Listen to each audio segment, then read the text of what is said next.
Viinusjärven tenniskentät. Lämpötila varmasti yli 30 astetta. Elokuu maanantai.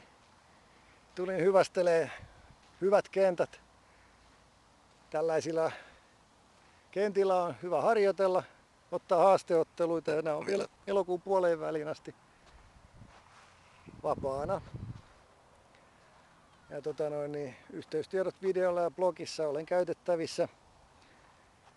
Ilmeisesti näillä kentillä sitten paremmin taas tulevina vuosina, kun nämä kentät on uusittu kerta. Tässä jo koulut alkaa taas näin elokuun puolella ja tulee monenlaista, mutta tiedoksi nokialaisille ja muillekin ympärikuntalaisille niin järjestän tennisopetusta näillä Vihnusjärven tenniskentillä, että ilmeisesti tässä olettaisi säilyvän nämä 2 tenniskenttää.